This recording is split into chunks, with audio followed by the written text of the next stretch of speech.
गणेश चतुर्थी की कथा। जय श्री कृष्णा, राधे राधे। गौरीपुत्र गणेश भगवान की जय। आज भाद्रपद मास के शुक्ल पक्ष की चतुर्थी तिथि है और इस दिन को भगवान श्री गणेश के जन्मदिन के रूप में मनाया जाता है। गणेश चौथ सनातन धर्म का एक प्रमुख त्यौहार है और इस त्यौहार को पूरे देश में धूमधाम से मनाया जाता है। इस दिन भक्त बहुत धूमधाम और खुशी के साथ गणपति बप्पा को अपने घर पर विराजमान करते हैं और संकल्प के अनुसार उनकी स्थापना करने के बाद उनका पूजन करके फिर उनका विसर्जन कर दिया जाता है। वैसे तो इस त्योहार को पूरे देश में बहुत धूमधाम से मनाया जाता है, लेकिन महाराष्ट्र और कर्नाटक में इस त्योहार की अलग ही बात होती है। गणेश चतुर्थी को गणेश चौथ या फिर डंडा चौथ के नाम से भी जानते हैं। इस दिन बालक छोटे छोटे डंडों को बजाकर खेलते हैं। केवल आज के दिन ही चंद्रमा के दर्शन नहीं करने चाहिए। आज की चौथ को सबसे बड़ी चौथ माना जाता है। आज के दिन चौथ माता की कथा और चंद्रमा को देख लेने से जो कलंक लगता है उस कलंक को दूर करने की कथा और भगवान गणेश की कथा को सुनने से समस्त पाप और संकट कट जाते हैं तथा समस्त मनोकामनाएं पूर्ण होती है। तो आज मैं आपको सुना रही हूँ बड़ी ही दुर्लभ गणेश चतुर्थी की कथाएं। तो इन कथाओं को बड़ी ही श्रद्धा और प्रसन्नचित मन से पूरा अवश्य सुनिएगा। गणेश पुराण के अनुसार भाद्रपद शुक्ल पक्ष चतुर्थी को मध्याह्न के समय गणेश जी का जन्म हुआ था। शिव पुराण में भाद्रपद मास के कृष्ण पक्ष की चतुर्थी को मंगल मूर्ति गणेश जी की अवतरण तिथि बताया गया है। भाद्रपद शुक्ल पक्ष की गणेश चतुर्थी के दिन समंतक मणि की कथा श्रवण करने का विधान है और यह कथा भगवान श्री कृष्ण से जुड़ी हुई है। गणेश जी का इस दिन पूजन करने से विद्या बुद्धि की और रिद्धि सिद्धि की प्राप्ति तो होती ही है, साथ ही विघ्न बाधाओं का भी समूल नाश हो जाता है।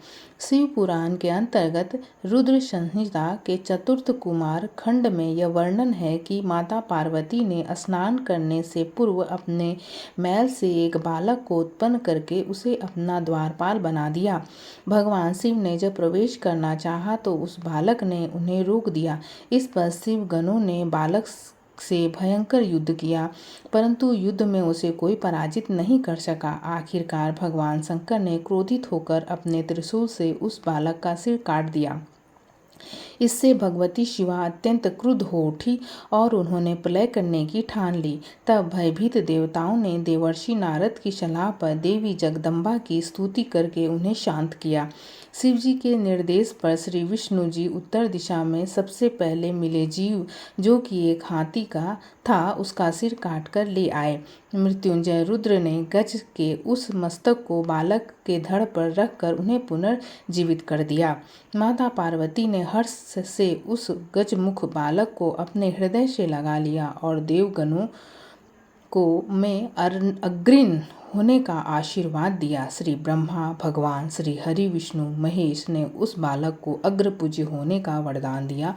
भगवान शंकर ने उस बालक से कहा, गिरजानंद विघ्न नाशक करके मैं तेरा नाम सर्वोपरि होगा। तू सबका पूज्य बनकर मेरे समस्त गणों का अध्यक्ष हो जा। इसलिए वर्ष भर गणेश चतुर्थी का व्रत करने वालों की मनोकामना अवश्य पूर्ण होती है। इस दिन भगवान श्री गणेश के साथ साथ चंद्र देवता की पूजा का भी विधान है, लेकिन चंद्र दर्शन नहीं करने चाहिए। आइए सबसे पहले श्रवण करते हैं चौथ माता की कथा। एक बार एक गांव में एक सेठ और सेठानी रहते थे। उनके एक बेटे और बहू थे। बहू उनको सबको भोजन करा के फिर स्वयं भोजन करती थी। एक पड़ोसन भी ऐसा थी जो रोज पूछती थी कि बहू आज क्या बनाया। बहू कहती थी ठंडो बासो। एक दिन उसके पति ने ऐसा सुनकर विचार किया कि आज तो पकवान बनाए जाए, फिर देखें कि मेरी पत्नी क्या कहती है। उसने तरह तरह के पकवान बनाए और घर के सभी सदस्यों के साथ बैठकर भोजन किया। आज भी पड़ोसन ने पूछा तो बहू ने कहा ठंडो बासन। सेठ के लड़के ने सोचा हो न हो कोई तो बात अवश्य है जिससे मेरी पत्नी ऐसा कहती है। उसने अपनी पत्नी से पूछा, तुम रोज ठंडो बासो खाया ऐसा क्यों कहती हो? हम सबने एक साथ बैठकर कई तरह के पकवान खाए हैं। तब उसकी पत्नी बोली, हम लोग जो भी कुछ खा रहे हैं वह अपने बुजुर्गों की कमाई है। जिस दिन आप कमा कर लाओगे उस दिन मैं समझूंगी कि ताज़ा भोजन कर रही हूँ। अब एक दिन लड़के ने अपनी माँ से कहा कि मैं एक बड़े शहर में कमाई करने जा रहा हूँ। माँ बोली, बेटा अपने पास इतना धन है कि इतना भी खाओ समाप्त नहीं होगा। माँ के मना करने पर भी बेटे ने स्वयं कमाने का दृढ़ निश्चय कर लिया और जाते समय पत्नी से कहा, मैं जब तक कमाकर बहुत सारा धन लेकर ना आऊं तुम चूल्हे की आग मत बुझने देना। एक दिन चूल्हे की आग बुझ गई तो वह मन ही मन घबराने लगी। उसने सोचा कि मेरे पति पर कोई संकट तो नहीं आया। जल्द ही पड़ोस में जाकर चूल्हे में आग डालने का विचार करके गई। वहाँ पड़ोसन चौथ माता का व्रत पूजन कर रही थी। पड़ोसन ने कहा, थोड़ी देर में आग आकर ले आना। बहू ने पड़ोसन से पूछा, आप यह व्रत क्यों करती हो, इससे क्या मिलता है? तब पड़ोसन ने कहा, चौथ माता के इस व्रत को करने से अन्न धन और लक्ष्मी मिलती है, तभी सभी मनोकामनाएं भी पूर्ण होती है। अब बहू भी चौथ माता का व्रत करने लगी। दीवार पर चौथ माता बनाई। उस दिन घी गुड़ का चूरमा बनाकर रात्रि को चंद्रमा को अर्घ्य देकर भोजन करती है। ऐसा करते करते बहुत दिन व्यतीत हो गए। चौथ माता ने उस बहू के पति को सपना दिया कि साहूकार का बेटा तू जाग रहा है या सो रहा है, तेरी पत्नी बहुत तुझे याद कर रही है। घर जाकर उसकी चिंता मिटा, तू दुकान खोलकर बैठ जाना, आज तेरा हिसाब किताब हो जाएगा। अब तो चौथ माता ने जैसा कहा वैसा ही हुआ। उसने घर जाने की तैयारी की और गाड़ी भरकर धन दौलत लेकर चल दिया। रास्ते में एक बड़ा सा नागफन फैलाए बैठा था और कहने लगा, आज तो मैं तुझे डसूंगा, छोड़ूंगा नहीं। आज तेरी आयु पूरी हो गई है। सेठ के लड़के ने सांप से कहा, आज चौथ माता ने मुझे सपना दिखाया तो मैं अपनी पत्नी से मिलने घर जा रहा हूँ। वह मेरी प्रतीक्षा कर रही है और बहुत चिंता कर रही है।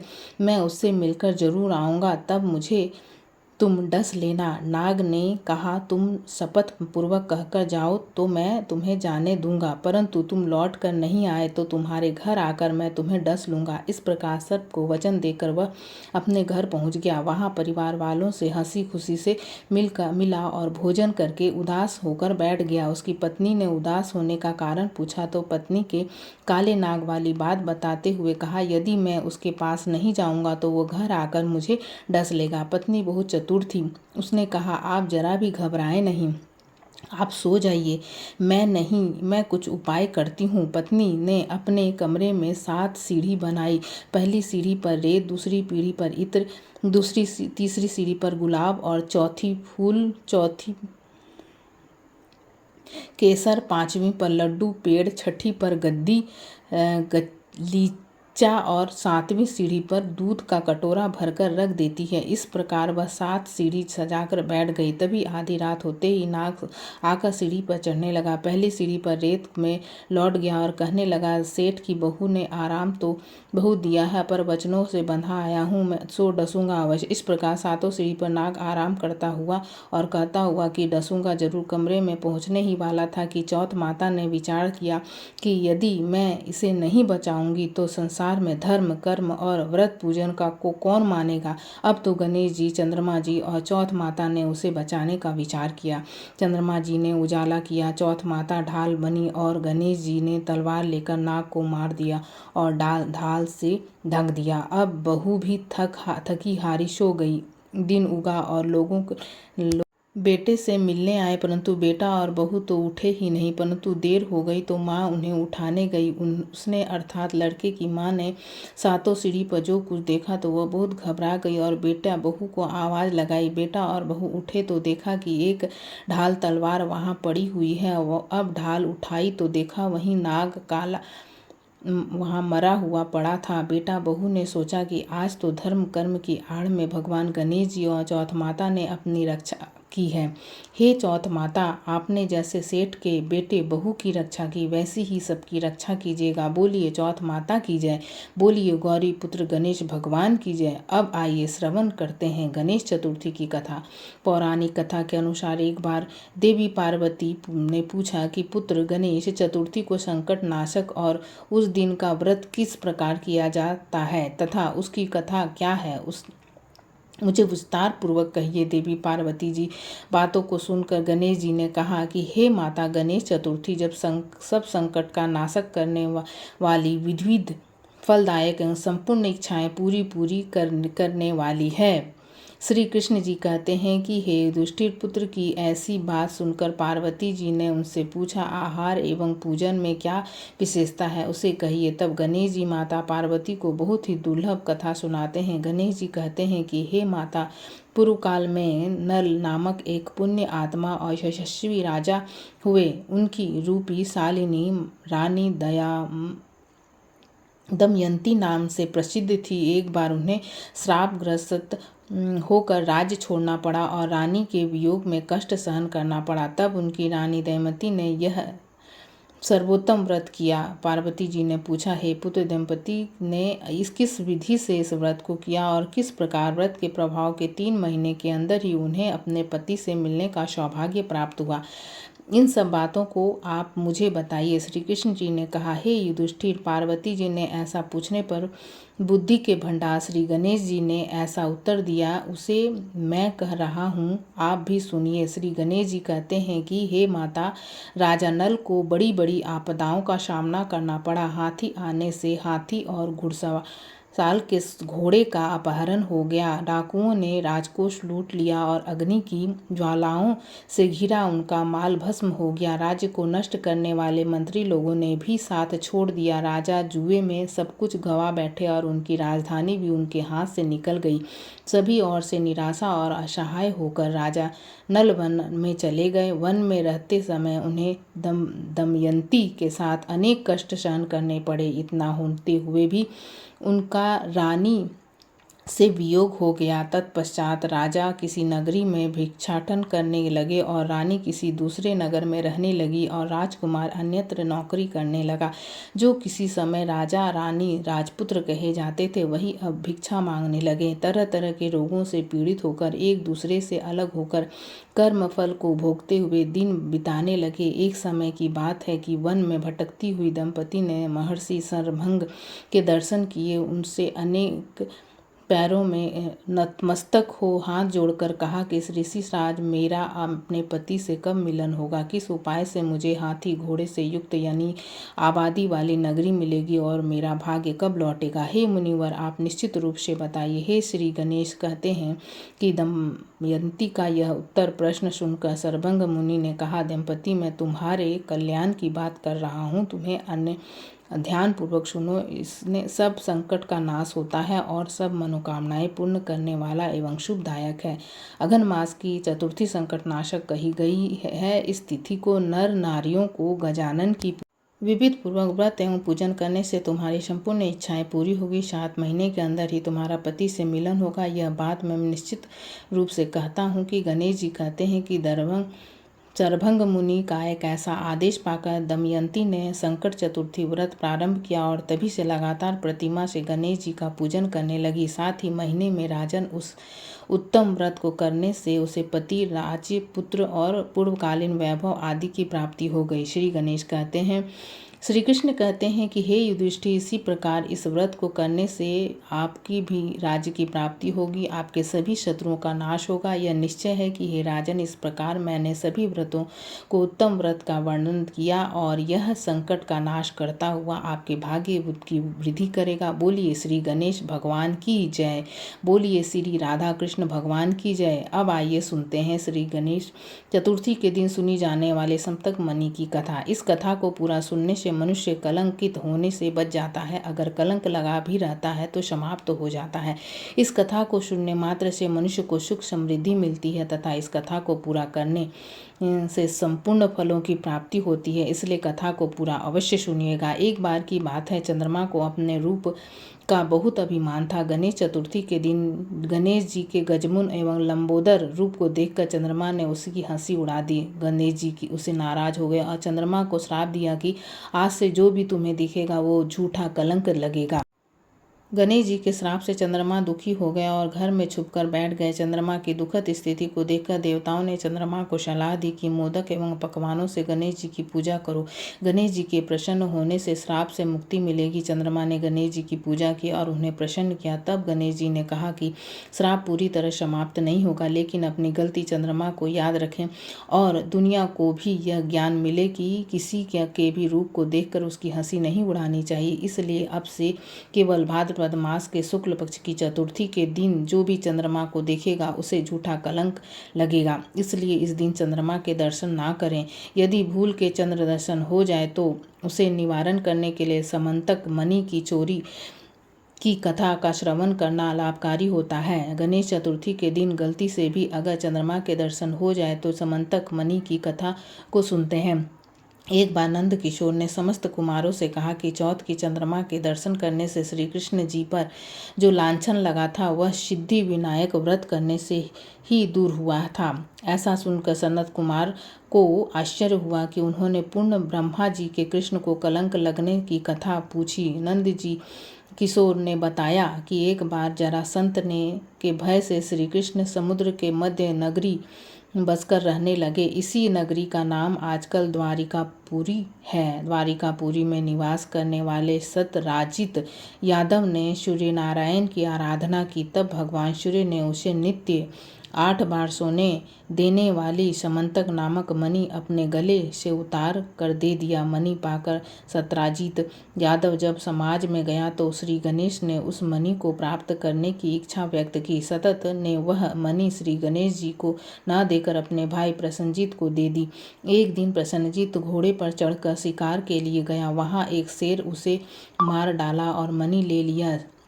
ऋषियों का राजा जामावंत ने उस सिंह को मारकर मणि लेकर गुफा में चला गया। जब प्रसन्नजीत कई दिनों तक शिकार से वापस नहीं लौटा तो सतराज को बड़ा दुख हुआ। उसने सोचा श्री कृष्ण जी ने ही मणि प्राप्त करने के लिए मेरे भाई का वध कर दिया होगा। अतः बिना किसी की जानकारी जुटाए उसने प्रचार कर दिया कि श्री कृष्ण ने प्रसन्नजीत को मारकर समंतक मणि छीन ली है।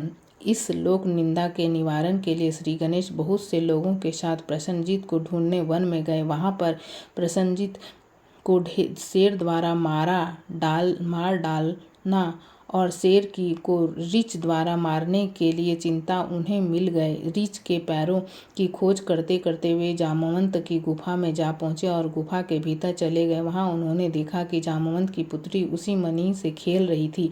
श्री कृष्ण को देखते ही जामवंत युद्ध के लिए तैयार हो गया। फिर क्या था, युद्ध छिड़ गया। गुफा के बाहर श्री कृष्ण के साथियों ने उनकी 7 दिन तक प्रतीक्षा की। फिर वे लोग वहां मरा जानकर पश्चाताप करते हुए द्वारिकापुर लौट गए। इधर 21 दिन तक लगातार युद्ध करने पर भी जामवंत श्री कृष्ण जी को पराजित ना कर सके। तब उसने सोचा कि कहीं यह वह अवतार तो नहीं जिसके लिए मुझे रामचंद्र जी का वरदान मिला था। यह पुष्टि होने पर उसने अपनी कन्या का विवाह श्री कृष्ण के साथ कर दिया और मणि दहेज में दे दिया। श्री कृष्ण जी जब मणि वापस लाए तो सत्यराजित अपने किए हुए पर बहुत लज्जित हुआ। इस लज्जा से मुक्त होने के लिए उसने भी अपनी पुत्री का विवाह श्री कृष्ण के साथ कर दिया। कुछ समय के बाद श्री कृष्ण जी किसी काम से इंद्रप्रस्थ चले गए। तब अक्रूर और ऋतु वर्मा की राय से सधवान यादव ने सतराज को मारकर मणि अपने कब्जे में ले लिया। सत्यराजित की मौत का समाचार जब श्री कृष्ण को मिला तो वे तत्काल द्वारिका पहुंचे। वे सतधनवा को मारकर मणि छीनने का तैयार हो गए। इस कार्य में सहायता के लिए बलराम जी भी तैयार थे। यह जानकर सतधनवा ने मणि अक्रूर को दे दी और स्वयं भाग निकला। श्री कृष्ण ने उसका पीछा करके उसे मार तो डाला पर मणि उन्हें नहीं मिल पाई। बलराम जी भी वहां पहुंचे। तब श्री कृष्ण जी ने उन्हें बताया कि मणि उनके पास नहीं है। बलराम जी को विश्वास नहीं हुआ कि वे अप्रसन्न होकर चले गए। श्री कृष्ण ने द्वारिका लौटने पर लोगों ने उनका भारी अपमान किया। तत्काल यह समाचार फैल गया कि समंतक मणि के लोभ में श्री कृष्ण ने अपने भाई को भी त्याग दिया है। श्री कृष्ण का इस आकरण प्राप्त अपमान के शोक में डूब गए कि सहसा वहाँ नारद जी आए। उन्होंने श्री कृष्ण जी को बताया कि आपने भाद्रपद शुक्ल चतुर्थी के चंद्रमा का दर्शन किया था, इसी कारण आपको इस तरह लांछन सहना पड़ रहा है। श्री कृष्ण जी ने पूछा, हे नारद, चौथ के चंद्रमा को ऐसा क्या हो गया जिसके कारण उसके दर्शन मात्र से मनुष्य कलंकित होता है। तब नारद जी बोले, एक बार ब्रह्मा जी ने चतुर्थी के दिन गणेश जी की व्रत किया था। गणेश जी ने प्रकट होकर वर मांगने को कहा तो उन्होंने मांगा कि मुझे सृष्टि की रचना करने का मोह ना हो। गणेश जी की तथास्तु कहकर जानने लगे तो उसके विचित्र व्यक्तित्व को देखकर चंद्रमा ने उनका उपहास किया। इस पर गणेश जी रुष्ट होकर चंद्रमा को श्राप दिया कि जो भी तुम्हारा मुख देखेगा उसे कलंक लगेगा। श्राप देकर गणेश जी अपने लोक चले गए और चंद्रमा मानसरोवर की कुदुमुदिनियों में जा छुपा। चंद्रमा के बिना प्राणियों को बड़ा कष्ट हुआ। उसके कष्ट को देखकर ब्रह्मा जी ने आज्ञा के सारे देवताओं ने गणेश जी का व्रत किया। सभी देवताओं ने के व्रत से प्रसन्न होकर गणेश जी ने वरदान दिया कि अब चंद्रमा श्राप से मुक्त हो जाएगा, परंतु भाद्रपद शुक्ल चतुर्थी को भी चंद्रमा के दर्शन करेगा उसे चोरी आदि का झूठा लांछन जरूर लगेगा, किंतु जो मनुष्य प्रत्येक एक द्वितीय को दर्शन करता है वह उस लांछन से बच जाएगा। इस चतुर्थी को सिद्धि विनायक व्रत करने से सारे दोष छूट जाएंगे। तब श्री गणेश जी कृष्ण जी ने कलंक से मुक्त होने के लिए यही व्रत किया था। कुरुक्षेत्र में युधिष्ठिर ने भगवान श्री कृष्ण जी से पूछा, भगवान, मनुष्य की मनोकामना सिद्ध का कौन सा उपाय है? किस प्रकार मनुष्य पुत्र, सौभाग्य और विजय प्राप्त कर सकता है? यह सुनकर श्री कृष्ण जी ने उत्तर दिया कि यदि तुम पार्वती पुत्र श्री गणेश का विधि पूर्वक पूजन करो तो निश्चित ही तुम्हें सब कुछ प्राप्त हो सकता है। तब श्री कृष्ण जी की आज्ञा से ही युधिष्ठिर जी ने गणेश चतुर्थी का व्रत करके महाभारत का युद्ध जीता था। बोलिए गणेश भगवान की जय। अब आइए अंत में श्रवण करते हैं चौथ माता की कथा, जिसे सुनने मात्र से व्रत पूर्ण माना जाता है। एक नगर में एक बूढ़ी माँ रहती थी। वह अपने बेटे की सलामती के लिए 12 महीने की चौथ का व्रत करती थी। हर चौथ को पंसारी से थोड़ा सा गुड़ और घी लाकर 4 लड्डू बनाती, एक बेटे को देती, एक से पूजा करती, एक हक्का के लिए निकालती और एक चांद उगने पर खुद खा लेती। एक बार उसका बेटा ताई से मिलने आया। ताई ने वैशाख चौथ का व्रत रखा था। ताई से पूछा, माँ तो 12 चौथ रखती है। ताई बोली, तेरी माँ तेरी कमाई से तरमाल खाने के लिए 12 चौथ रखती है। तू परदेश जाए तो वह भी चौथ नहीं करेगी। लड़के को ताई सच कह रही थी। घर आकर माँ से पूछा, मैं परदेश जा रहा हूँ, यहाँ तो मेरी कमाई खाने पीने को ही उड़ा देती है। माँ ने समझाकर उसे रोकना चाहा पर बेटा नहीं माना। माँ ने उन्हें साथ ले जाने के लिए चौथ माता की आंखें दी और कहा, मुसीबत में यह आंखें तेरी मदद करेगा। वह आंखें लेकर रवाना हो गया। घूमते घूमते एक नगर में पहुँचा। उसने देखा एक बूढ़ी माँ रोती जा रही थी और पुआ बनाते जा रही थी। उसने कारण पूछा तो बूढ़ी माँ ने कहा कि बेटा, इस नगरी की पहाड़ी पर एक दैत्य रहता है। पहले वह नगर में आकर कई लोगों को खाने के लिए मार देता था। अब राजा हर घर से एक आदमी दैत्य के पास भेजता है और राजा, मेरे बेटे की बारी है, इसलिए मैं रो रही हूँ और उसी के लिए पुए बना रही हूँ। वह बोला, तू पुए मुझे खिला दे, तेरे बेटे की जगह मैं चला जाता हूँ। बूढ़ी माँ ने खीर पुए उसे खिला दिए। खा पीकर वह सो गया। रात को राजा के सैनिक आए तो बूढ़ी माँ ने उसे भेज दिया। दैत्य के सामने पहुँचने पर उसने चौथ माता की आंखें दैत्य की तरफ फेंक कर कहा कि चौथ माता, यदि मेरी माँ मेरी सलामती के लिए व्रत करती है तो दैत्य का सिर कट कर गिर जाएगा। फिर तुरंत दैत्य का सिर कट गया। लड़का वापस आ गया। राजा ने उसे उपहार देकर विदा किया। चलते चलते वह एक दूसरे के राजा के नगर में पहुंचा। इस राज्य में वह आवा तभी पकता था जब एक इंसान की बलि दी जाती थी। सिपाहियों ने उसे पकड़ लिया और आवे में चून दिया। लड़के ने चौथ माता की आंखें आवे में डाला और कहा, हे चौथ माता, यदि मेरी माँ मेरे लिए व्रत करती है तो आवा मेरी बलि बिना ही झट से पक जाए। ऐसा कहते ही आवा तुरंत ही पक गया। आवे में से मिट्टी की जगह सोने चांदी के बर्तन निकले। अंदर से लड़का बोला, बर्तन धीरे धीरे निकलना, कहीं मुझे लग ना जाए। राजा ने उसे निकलवाया और पूछा, इस आवे से तुम कैसे बच कर निकल गए? लड़के ने बताया कि मेरी माँ चौथ माता का व्रत करती है, व्रत के कारण ही वह बच पाया है।